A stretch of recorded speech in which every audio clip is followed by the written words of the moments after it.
Hallo, welkom bij les 1 van de Dutch Survival Kit. In deze les leer je het alfabet en de klanken van het Nederlands. We beginnen met het alfabet.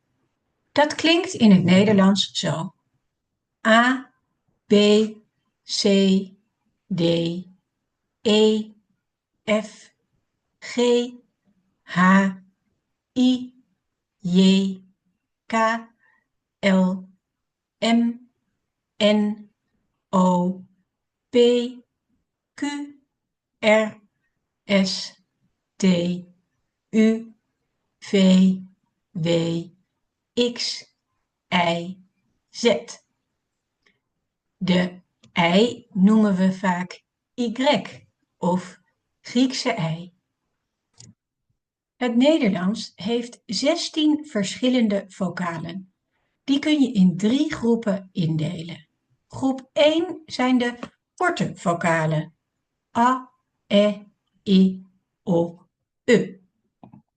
Groep 2 zijn de lange vocalen: A, E, I, O, U, Ö, Oe.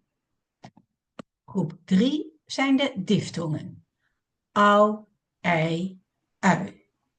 Je ziet dat we soms letters combineren om 1 klank op te schrijven. Ook hebben we soms 2 manieren om 1 klank te schrijven, zoals bij au en ei. Dat heeft historische redenen. De EI noemen we vaak korte ei en de IJ heet lange ei.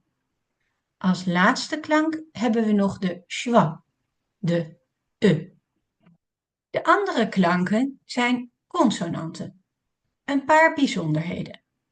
De B aan het eind van een woord klinkt als P. De D aan het eind van een woord klinkt als T. De CH of G klinkt als de Spaanse jota. De J klinkt als de Y in yes. En de N hoor je bijna niet aan het eind van een woord. Kun je je naam spellen? Mijn naam is A-L-E-I-D. Of A-L, korte I, D. En die van jou?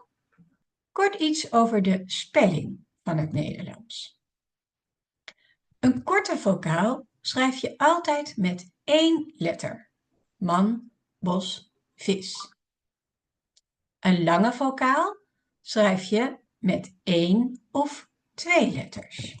Dat zit zo. Een syllabe kan open of gesloten zijn.